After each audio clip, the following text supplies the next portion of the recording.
Será que estamos a assistir hoje nas democracias a casos de corrupção ou mesmo à corrupção das democracias? Infelizmente parece ser mais este o segundo caso, pois a corrupção transformou-se numa espécie de estratégia básica de conquista de mercado.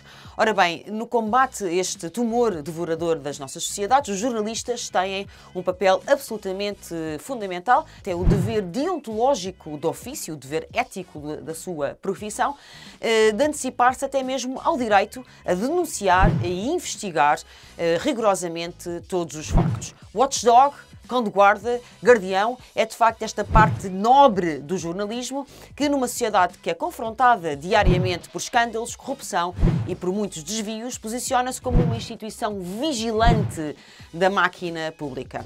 É como se fosse este o cerne de uma profissão-missão que é o jornalismo e que tem que se pautar pelo escrutínio de tudo e de todos em nome do serviço público e do bem comum. Sucede que, infelizmente, esse jornalismo vigilante parece estar em vias de extinção.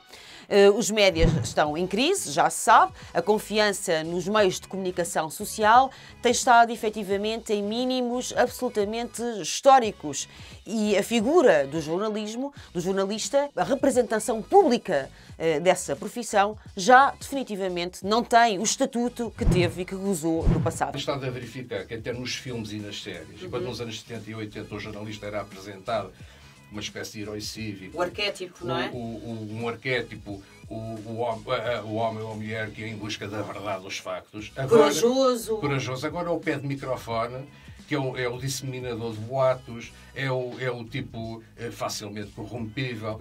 Se virmos bem, nas séries e nos filmes que se produzem atualmente, o jornalista está quase sempre associado a caracteres maus. Portanto, no nosso imaginário coletivo mudou já aparece essa representação da imago do jornalista, já está completamente diferente daquilo que era do século XX. Fico furioso quando vejo isso. Tem mágoa, com certeza. Mas percebo, quer dizer, hoje em dia não seria possível haver um Robert Redford ou um Dustin Hoffman a fazer os homens do presidente, porque esse não é o paradigma atual do jornalismo. O papel dos jornalistas é, efetivamente, hoje exercido em liberdade precária, em liberdade condicionada, porque estão, efetivamente, presos num vínculo muito frágil com salários de miséria, reféns das consequências e dos efeitos de dizerem não, de não serem subservientes a ordens, se calhar, menos claras, aos poderes fáticos, enfim, de uma maneira geral, a todos os que são poderosos. Os jornalistas hoje, muitas vezes, têm medo de fazer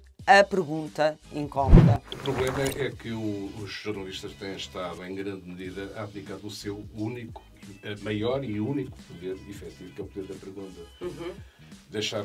Deixou de se fazer perguntas incómodas aos chamados representantes dos poderes fáticos e adotou-se aquela atitude que o que é preciso é arranjar histórias giras. Mas esta é uma história muito gira. É uma história muito gira, mas essa história dá incómodo.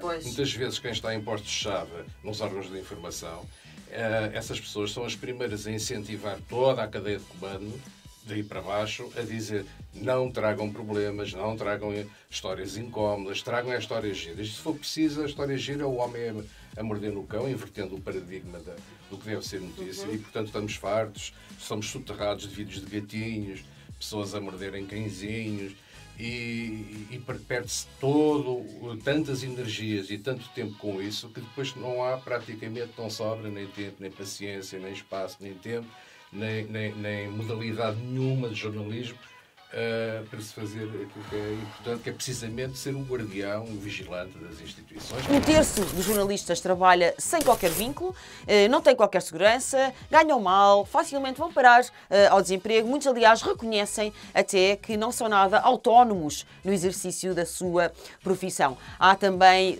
a pressão do tempo noticioso, 24 horas, 7 dias por semana, os cliques, os push, a obediência e o servilismo a todos os patrocínios, domínios, as fronteiras diluem-se, o código deontológico, de facto, acaba por se desvanecer e acabar desmaiado atrás do balcão. Isso tem a ver com várias questões, desde logo a proletarização da profissão. Há, neste momento, editores em chamados órgãos de referência a trabalhar 14, 15 horas por dia e levar para casa, ao fim do mês, 600 ou 700 euros limpos. Portanto, isto não podem ser heróis. Ora bem, aquilo que o jornalismo devia ser, o exercício, seja no público, ou seja na esfera privada, sempre no nome desse bem comum, porque efetivamente já se sabe, é um clichê dizê-lo, não há democracia sem jornalismo, está a favor da manutenção do status quo, nomeadamente naquilo que à corrupção diz respeito. O jornalismo tem feito muitas outras coisas que nada têm a ver com o controle sobre o nível democrático das sociedades e tem falhado sistematicamente em revelar os segredos, aquilo que é secreto e que está oculto nas nossas sociedades e que não devia, porque as sociedades no século XXI, democráticas, querem-se transparentes. Ora bem, o jornalismo tem falhado sucessivamente em ter um impacto social, descortinando a informação antes das coisas correrem mal, como deveria ser, por exemplo, antes da crise económica de 2007-2008, ou tem falhado também em descortinar essa mesma informação no depois, por exemplo, no caso dos Panama Papers ou no caso da Wikileaks original e por aí adiante. Portanto, falha a montante, falha a jusante. Efetivamente, o papel de vigilante numa sociedade que cada vez tem relações públicas mais ferozes, cada vez tem uma máquina de spin mais aguçada, uma propaganda cada vez mais agressiva, o papel de verificar os factos, de verificar as fontes e não confiar em qualquer número ou em qualquer informação que é soprada ao seu ouvido, é também efetivamente muito importante e que também tem falhado muitas vezes no jornalismo e não só no jornalismo português, mas definitivamente também no jornalismo em Portugal. Ora, um bom exemplo da falta de verificação de fontes e da verificação de factos é o caso das armas de destruição massiva no Iraque no princípio do século, no princípio do milénio. Houve vários líderes mundiais, nomeadamente Durão Barroso em Portugal, que garantiram terem visto as provas, os papéis que confirmavam as armas de destruição massiva no Iraque. Com isso, efetivamente, começou uma guerra brutal que dizimou milhares de pessoas, destruiu dezenas de cidades, património cultural e deixou marcas visíveis até hoje. Ora bem, o que é que fizeram os jornalistas? Os jornalistas alinharam neste discurso porque confiaram nessas fontes, confiaram nesses mesmos dados que, afinal, não eram de confiança e não eram fiáveis. Portanto, nós precisamos, efetivamente, de um jornalismo vigilante que não só revele os segredos, como tenha essa determinação em confirmar os dados que lhe são soprados ao ouvido ou que lhe são lançados por baixo da mesa por essas máquinas de contra-informação que não dormem e que estão sempre, elas sim, sempre altamente vigilantes. Além disso, nós temos que perceber que, de facto, aquilo que o jornalismo tem que fazer, que é incomodar o poder, não tem acontecido. O poder, em vez de ser incomodado, tem sido mesmo protegido pelo jornalismo de investigação, pelo jornalismo watchdog, por uma espécie de um escudo invisível, protetor, que tem embrulhado, sobretudo, o poder económico e financeiro, onde realmente os jornalistas acabaram por ter uma atitude de não incomodar, não fazer perguntas difíceis, não ser impertinente, qualquer coisa um pouco que saísse mais do guião, muitas vezes previamente acordado nas entrevistas com esses banqueiros e malta das finanças, qualquer coisa que saísse ligeiramente desse guião era logo sancionado e alvo de censura. Enfim, a verdade é que muitos desses bancos e desses agentes financeiros patrocinavam, pagavam aos jornalistas, eram donos, são donos de órgãos de comunicação social, dos mass media, e por isso ditavam a agenda face a jornalistas que, lá está, pelas razões que há bocado disse, ou porque ganham mal, ou porque não têm um vínculo, ou porque não têm espinha, porque também acontece, acabam por ser subservientes e acabam por ter uma postura servilista em relação a esses mesmos poderes. Quem são os proprietários dos órgãos de comunicação social, não é? Ou seja, quem é que detém os jornais, as televisões, as rádios, por forma a nós sabermos se existe ou não uma agenda e que agenda existir, que agenda é que é essa. O que é que o Pedro acha disso? Eu acho que isso também, as regras do jogo têm estado a ficar cada vez mais obscuras, cada vez mais nebulosas. Ora bem, grupos empresariais a comprarem órgãos de comunicação social não é de hoje, é de sempre. No entanto, hoje temos os lobbies a controlar a forma como as notícias são feitas. Hoje em dia são cada vez mais nebulosas e porque não se sabe sequer bem se são capitais portugueses, se são estrangeiros, que interesses cruzados existem ali, nomeadamente as ramificações com o poder político, Certo. com as estruturas, com estruturas do grande capital, nomeadamente os interesses financeiros, e, portanto, isso afeta também muito a credibilidade das empresas de comunicação social. E para além daquilo que interessa muitas vezes é apenas a viralidade dos conteúdos, ou seja, se a coisa mais ou menos pega e não pega e passa e faz dinheiro, para além disso interessa também o cumprimento escrupuloso de uma agenda de pessoas que não têm escrúpulos elas próprias. Portanto, o poder económico e financeiro tem condicionado profundamente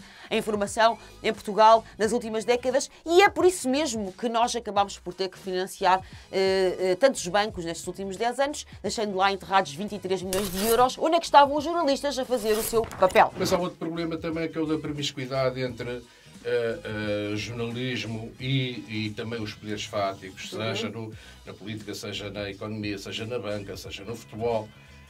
Isso vê-se, por exemplo, no jornalismo económico.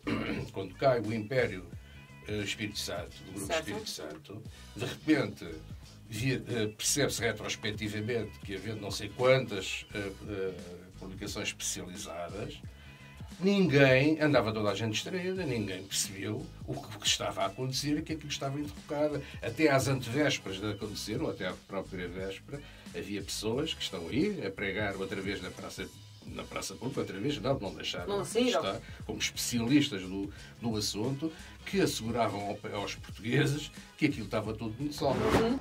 Como eu já vos disse há bocado, alguns jornalistas, inclusivamente, deixaram mesmo de marcar entrevistas com os banqueiros, ou quando marcavam, eram eles que escolhiam o sítio, a altura, as condições, as perguntas e até escreviam o tal roteiro, o tal guião, o tal argumento das entrevistas, determinando que perguntas é que podiam ser feitas, que assuntos é que poderiam ser abordados. Meus amigos, isso não é jornalismo, isso é uma espécie de cópia da quarta classe. Dificilmente se viu durante anos, de facto, uma investigação na televisão, nos jornais, uma investigação profunda sobre os escândalos de grandes grupos financeiros e económicos e, no entanto, eles estavam aí e depois rebentaram bem na nossa cara. Criou-se uma espécie de uma autocensura que afastou muitos jornalistas e muitos jornais dos escândalos do mundo da alta finança e dos grandes negócios. Muitas vezes estava até implícito, ou às vezes até mesmo explícito, editado ao telefone ou no auricular, que não se podia arriscar determinados contratos de publicidade ou mesmo o financiamento de algumas empresas de comunicação social. Vamos ver alguns casos concretos para isto não ficar assim tão no ar. O que é que aconteceu? Lembram-se da grande compra dos submarinos alemães, feita por Paulo Portas, submarinos gigantes, caríssimos, que efetivamente Portugal não precisa para absolutamente nada e que nunca vão ter utilidade nenhuma ao Estado português.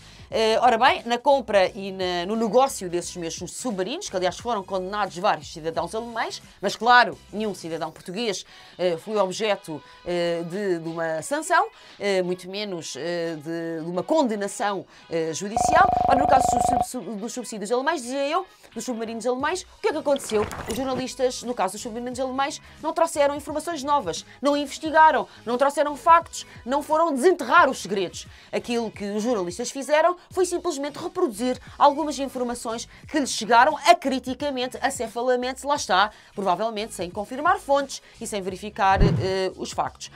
Mas vamos dar um outro exemplo. Há muitos anos, já há alguns anos, que o Jornal Expresso noticiou que havia uma lista de jornalistas que era avançada pelo Ricardo Salgado, pelo Grupo Espírito Santo.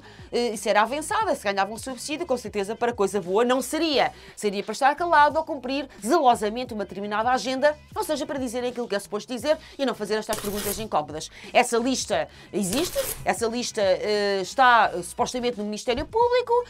O Sindicato dos Jornalistas já pediu a divulgação dessa mesma lista, alegando naturalmente que ela é muito importante para que todos os jornalistas possam saber quem eram os colegas que estavam a colaborar com a corrupção e com a derrocada do regime e da democracia, em vez de a protegerem e em vez de serem os tais watchdogs, os tais vigilantes, mas o jornal não o divulga e continuamos sem saber até hoje quem foram esses jornalistas pagos em férias, pagos em dinheiro, pagos com salários, da maneira como vocês quiserem, não interessa, em bens, em géneros, pagos para ficarem caladinhos em vez de fazerem aquilo que é a sua missão. O Sindicato dos Jornalistas pede mesmo que sejam revelados os nomes dos mencionados, à semelhança daquilo que tem acontecido, aliás, com outros profissionais noutras áreas. Aliás, havia o famoso saco azul, não é? Sim. Onde é que está esse saco azul? Sim. Não é? Porque eu li também que parece que o Sindicato dos Jornalistas, não sei se cometer alguma incorreção, o Pedro corrigir-me, a favor, fez a exigência de saber que jornalistas é que eram pagos, avançados pelo BES, não é? Ou seja, ao fim e ao cabo que eram pagos para estar calados, mas essa divulgação nunca foi feita. Portanto, passaram-se anos, estamos já em 2019 e nós continuamos a saber quem é que eram os jornalistas que eram pagos para estar caladinhos ou para fazer notícias, a beneficiar, não é? A dar vantagem, afinal, àqueles que eram os delinquentes. Aí está.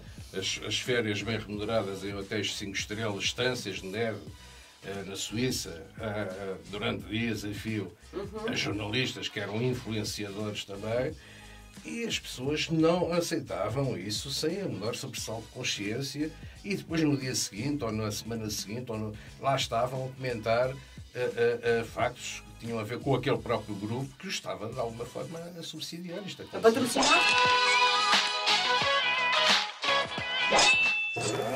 Queres saber como apoiar este projeto, como apoiar este canal? Segue o link, todas as instruções estão na caixa de descrição. Obrigada!